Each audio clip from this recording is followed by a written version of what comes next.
വിശുദ്ധ യോഹന്നാൻ എഴുതിയ സുവിശേഷം 6-ാം അധ്യായം 35 മുതൽ 46 വരെയുള്ള വാക്യങ്ങൾ. ജീവന്റെ ആഹാരത്തെ പറ്റി കർത്താവ് നൽകുന്ന സന്ദേശമാണ് ഈ വേദഭാഗത്തിൻ്റെ ഇതിവൃത്തം എന്ന് പറയുന്നത്. 6-ാം അധ്യായം നാം പരിശോധിക്കുമ്പോൾ കർത്താവിൻ്റെ ഏറ്റവും ശ്രേഷ്ഠമായ അത്ഭുതമായ 5000 പേരോടമുള്ള ജനങ്ങളെ തീറ്റി തൃപ്തിയാക്കിയതിനു ശേഷം നടക്കുന്ന സംഭവങ്ങളാണ് ഈ വേദഭാഗത്തിൽ നാം വായിക്കുന്നത്. തന്നെ പിന്തുടർന്ന ജനങ്ങളെല്ലാവരും ഈ ഒരു അത്ഭുതത്തിന് ശേഷം വീണ്ടും ഇദ്ദേഹം അല്ലെങ്കിൽ കർത്താവ് ഒരു വിരുന്നൊരുക്കുമെന്നുള്ള പ്രത്യാശയിൽ അവൻ്റെ കൂടെ കൂടുകയും അവരും കർത്താവും തമ്മിലുള്ള സംഭാഷണവും ഈ വേദഭാഗത്ത് നാം കാണുകയാണ്. യോഹന്നാന്റെ സുവിശേഷത്തിൽ നിത്യജീവനെ കുറിക്കുന്ന പല സംഭവങ്ങളും കാണുവാൻ സാധിക്കുമല്ലോ. അപ്രകാരം നിത്യജീവന് വേണ്ടി എന്താണ് നിങ്ങൾ ചെയ്യേണ്ടതെന്നും ഞാൻ ആരാകുന്നുവെന്നുള്ള കർത്താവിൻ്റെ വെളിപ്പെടുത്തലുമാണ് ഈ വേദഭാഗത്ത് നാം കാണുന്നത്. ഈ സുവിശേഷ ഭാഗത്ത് കർത്താവ് പറയുകയാണ്, ഞാൻ ജീവന്റെ അപ്പമാകുന്നുവെന്ന്. ഞാൻ ജീവന്റെ അപ്പമാകുന്നുവെന്ന് കർത്താവ് ഈ വേദഭാഗത്ത് പ്രഖ്യാപിക്കുകയാണ്. ജീവൻ നിലനിർത്തുവാൻ വേണ്ടി നമുക്ക് ഏറ്റവും അനിവാര്യമായ സംഭവമാണ് ആഹാരം എന്നുള്ളത്. ഒരു മനുഷ്യന്റെ അടിസ്ഥാന സൗകര്യങ്ങൾ അല്ലെങ്കിൽ അടിസ്ഥാനമായി ആവശ്യമുള്ള വെള്ളം അല്ലെങ്കിൽ ആഹാരം, വസ്ത്രം, തണൽ എന്നിവയൊക്കെ നമുക്ക് നമ്മുടെ ജീവിതത്തിൽ എന്നും ആവശ്യമുള്ള സംഗതികളാണ്. അപ്രകാരം കർത്താവ് പറയുകയാണ്, ഭൗതികമായ അല്ലെങ്കിൽ ഭൗമികമായ ഇവയൊന്നുമല്ല നിങ്ങൾക്ക് ജീവൻ നിലനിർത്തുവാൻ ആവശ്യം. ജീവന്റെ അപ്പമാകുന്ന എന്നെ ഭക്ഷിപ്പീൻ, അല്ലെങ്കിൽ ജീവന്റെ അപ്പമാണ് ഞാനെന്ന് കർത്താവ് ഇവിടെ പ്രഖ്യാപിക്കുകയാണ്. ആഹാരം എന്നത് മാനുഷികമായ ഒരു കാര്യമാണെന്ന് നമുക്കറിയാം. എന്നാൽ കർത്താവ് പറയുന്നു, ആത്മീയമായ എന്നെ ഭക്ഷിപ്പീൻ, അല്ലെങ്കിൽ ഞാൻ ജീവന്റെ അപ്പമാകുന്നുവെന്ന് കർത്താവ് ഇവിടെ പ്രഖ്യാപിക്കുകയാണ്. നമുക്ക് വിശപ്പ് എന്നത് മനുഷ്യരാശി എന്നല്ല സകല ചരാചരങ്ങൾക്കും ഒരിക്കലും നിയന്ത്രിക്കുവാൻ സാധിക്കാത്ത സംഗതിയാണല്ലോ. അപ്രകാരം ജീവിതത്തിൽ പലതരം വിശപ്പുകൾ നാം അനുഭവിക്കുന്നുണ്ട്. നമ്മൾ ദുഃഖത്തിലാകുമ്പോൾ ആ വിശപ്പ് മാറ്റുവാൻ വേണ്ടി സന്തോഷത്തിലേക്ക് മാറുവാൻ വേണ്ടിയുള്ള വിശപ്പ് നമുക്കുണ്ടാകും. സാമ്പത്തികമായി നാം പിന്നോട്ട് നിൽക്കുമ്പോൾ സാമ്പത്തികമായി മുന്നോക്കം എത്തുവാൻ വേണ്ടിയുള്ള വിശപ്പ് നമ്മുടെ ജീവിതത്തിൽ ഉണ്ടാകും. ദുഃഖത്തിലാകുമ്പോൾ സന്തോഷത്തിലേക്ക് കടന്നു പോകുവാനുള്ള വിശപ്പ് നമ്മുടെ ജീവിതങ്ങളിൽ ഉണ്ടാകും. എന്നാൽ നിത്യജീവന് വേണ്ടി നിങ്ങൾ വിശക്കുകയും അല്ലെങ്കിൽ നിത്യജീവൻ പ്രാപിപ്പാൻ വേണ്ടി നിങ്ങൾ ഇത് സ്വീകരിപ്പീൻ, ഞാൻ ലോകത്തിന് വേണ്ടി ചൊരിയപ്പെട്ട എൻ്റെ ശരീരവും എൻ്റെ രക്തവും നിങ്ങൾ ഭക്ഷിപ്പീൻ എന്നുള്ളൊരു വെളിപ്പെടുത്തൽ കർത്താവിൻ്റെ ഈ പ്രഖ്യാപനത്തിലൂടെ ലഭിക്കുന്നുണ്ട്. ഈ അധ്യായം നാം പരിശോധിക്കുമ്പോൾ പ്രത്യേകമായും 4 സ്ഥലങ്ങളിൽ ഇതിനേക്ക് അടുത്ത് വരുന്നവർ എപ്രകാരം കടന്നു വരണമെന്ന് കർത്താവ് പറയുന്നുണ്ട്. പ്രത്യേകമായി 35-ാം വാക്യത്തിലും 36-ാം വാക്യത്തിലും 40-ാം വാക്യത്തിലും 47-ാം വാക്യത്തിലും ഈ ഒരു വെളിപ്പെടുത്തൽ നാം കാണുന്നുണ്ട്. എപ്രകാരം നിങ്ങൾ ഇതിലേക്ക് അടുത്തു വരണം.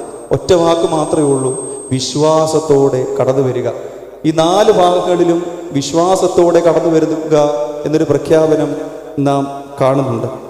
പിതാവിൻ്റെ ആകർഷണ ഫലമായ ക്രിസ്തുവിലൂടെ നമുക്ക് ലഭിക്കുന്ന അല്ലെങ്കിൽ വിശ്വാസത്തോടെ നാം അടുത്ത് ചെല്ലുമ്പോൾ നമുക്ക് ലഭിക്കുന്ന സമ്മാനമാണ് നിത്യജീവൻ എന്നുള്ളത്. നമുക്കറിയാം, പിതാവാം ദൈവം സുപുത്രനെ ലോകത്തിലേക്ക് അയച്ചുകൊണ്ട് ഈ ലോകത്തെ സ്നേഹിച്ചുവെന്ന്. കാൽവറിയിലെ യാഗം മൂലം ലോകത്തിൻ്റെ മുകളിൽ വീണ പാപമെന്ന അല്ലെങ്കിൽ മരണത്തെ തച്ചുടയ്ക്കുവാൻ വേണ്ടി സ്വപുത്രനെ ലോകത്തിലേക്ക് അയക്കുവാൻ പിതാവാം ദൈവം ഏറ്റവും കൂടുതൽ സ്നേഹം കാണിച്ചുവെന്ന് നമുക്ക് അറിയാം. അതുകൊണ്ട് തന്നെ പിതാവിൻ്റെ അടുക്കിലേക്കുള്ള ആകർഷണം എന്ന് പറയുന്നത് ക്രിസ്തുവാണ് എന്ന് ഈ വേദഭാഗം നമ്മളോട് പറഞ്ഞു വെക്കുകയാണ്. സ്വർഗത്തിൽ നിന്ന് ഇറങ്ങി വന്ന പുത്രനാകുന്നു ഞാനെന്ന് ക്രിസ്തുവിടെ വെളിപ്പെടുത്തുമ്പോൾ അവിടെ കൂടിയിരുന്ന ജനങ്ങളും യഹൂദന്മാരും പരീശന്മാരും ഒക്കെ അതിനെ എതിർക്കുന്നതായി കാണുന്നുണ്ട്. ഇപ്രകാരമുള്ള സംശയാലുക്കളായി ജീവിക്കുന്ന ഞാനും നിങ്ങളും ഉൾപ്പെടുന്ന ക്രിസ്തീയ സമൂഹം പ്രത്യേകമായും ചിന്തിക്കേണ്ട കാര്യം, ഈ വേദഭാഗത്തിൽ നിന്ന് ലഭിക്കുന്ന സന്ദേശം എന്നത് വിശ്വാസികളായാൽ പോരാ, വിശ്വാസമുണ്ടാകണം എന്നുള്ളതാണ്. പേരിന് മാത്രം വിശ്വാസികളായി നാം നടിക്കുമ്പോൾ ഞാൻ നിങ്ങളും നടിക്കുമ്പോൾ പ്രത്യേകമായും ഓർക്കണം, വിശ്വാസത്തോടെ ഇതിലേക്ക് അടുത്ത് വരുവാൻ എനിക്ക് നിങ്ങൾക്കും സാധ്യമാകണം. ഈ ആകർഷണ ഫലം എന്നുള്ളത് ക്രിസ്തുവിലൂടെ നാം പിതാവിൻ്റെ അടുക്കിലേക്ക് കടന്നു പോകുമ്പോൾ സ്വർഗരാജ്യത്തിലേക്ക് കടക്കാനുള്ള മാനദണ്ഡം ഇതാണോ എന്നുള്ളൊരു ചോദ്യം നമ്മുടെ എല്ലാം മനസ്സിലേക്ക് കടന്നു വരാം. എന്നാൽ അതിനൊറ്റ ഉത്തരമേ ഉള്ളൂ: നിത്യജീവൻ പ്രാപിക്കുവാൻ വേണ്ടി ദൈവത്തിൽ വിശ്വസിക്കുക, അല്ലെങ്കിൽ നിത്യജീവൻ പ്രാപിക്കുവാൻ വേണ്ടി ലോകത്തിന് വേണ്ടി ചൊരിയപ്പെട്ട രക്തം, ശരീരങ്ങളും അവ നമുക്ക് നിത്യജീവൻ നൽകുന്നതാണെന്നുള്ള തിരിച്ചറിവ് നമ്മുടെ മുൻപിൽ ഉണ്ടാകുക. പരിശുദ്ധനായ പൗലോസ്ലീഹ റോമർക്ക് എഴുതിയ ലേഖനം 8-ാം അധ്യായത്തിൽ നാം വായിക്കുന്നുണ്ട്: നിങ്ങളിൽ ദൈവത്തിൻ്റെ ആത്മാവ് നിങ്ങളിൽ വസിക്കുന്നുവെങ്കിൽ നിങ്ങൾ ജഡീകരല്ല, ആത്മീയരാണ്. ക്രിസ്തുവിൻ്റെ ആത്മാവില്ലാത്തവൻ ക്രിസ്തുവിനുള്ളവനല്ല എന്ന് പൗലോസ്ലീഹ നമ്മളെ ഓർമ്മിപ്പിക്കുന്നുണ്ട്. അതുകൊണ്ട് ക്രിസ്ത്യാനി പാപം ചെയ്യാതിരുന്നാൽ പോരാ, നന്മ ചെയ്താൽ പോരാ, ആത്മാവുള്ളവരായി തീരണമെന്ന് നമുക്ക് ഇവിടെ നിന്നും സന്ദേശം ലഭിക്കുന്നു.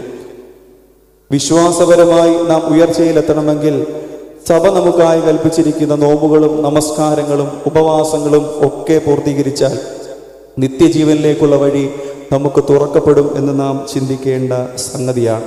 നിത്യജീവൻ പ്രാപിക്കുവാൻ, ഈ ജീവന്റെ അപ്പം ഭക്ഷിക്കുവാൻ നമുക്ക് വേണ്ടി ദൈവം ഒരുക്കി തന്ന ഏറ്റവും വലിയ ശ്രേഷ്ഠമായ ശുശ്രൂഷയിലാണ് ഞാനും നിങ്ങളും ഇന്ന് ഈ ദേവാലയത്തിൽ ആയിരിക്കുന്നത്.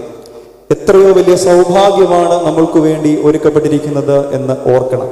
അതുകൊണ്ട് വിശ്വാസത്തോടെ അതിൻ്റെ അടുക്കലേക്ക് കടന്നു വരുവാൻ നമുക്ക് സാധ്യമാകണം. പ്രത്യേകമായി വിശ്വാസവും അതോടൊപ്പം തന്നെ ഒരുക്കത്തോടെ ഇതിലേക്ക് കടന്നു വരുവാനായി നമുക്ക് സാധ്യമാകണം.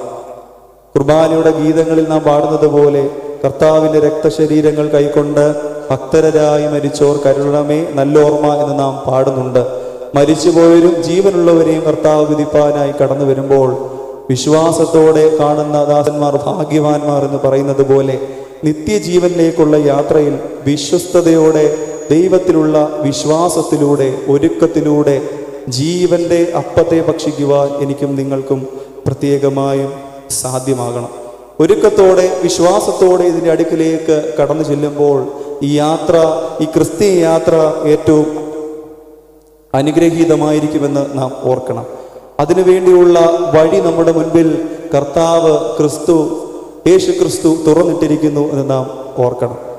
നമ്മുടെ ജീവിത സാഹചര്യങ്ങളാണ് ആ വാതിലുകളെ അടയ്ക്കുന്നതെന്ന് ചിന്തിക്കുമ്പോൾ നേർവഴിയിൽ നാം നയിക്കപ്പെടണമെങ്കിൽ ഈ വിശ്വാസത്തെ ഏറ്റുപറഞ്ഞ് ഒരുക്കത്തോടെ കടന്നു പോകുവാനായി സാധിക്കണം.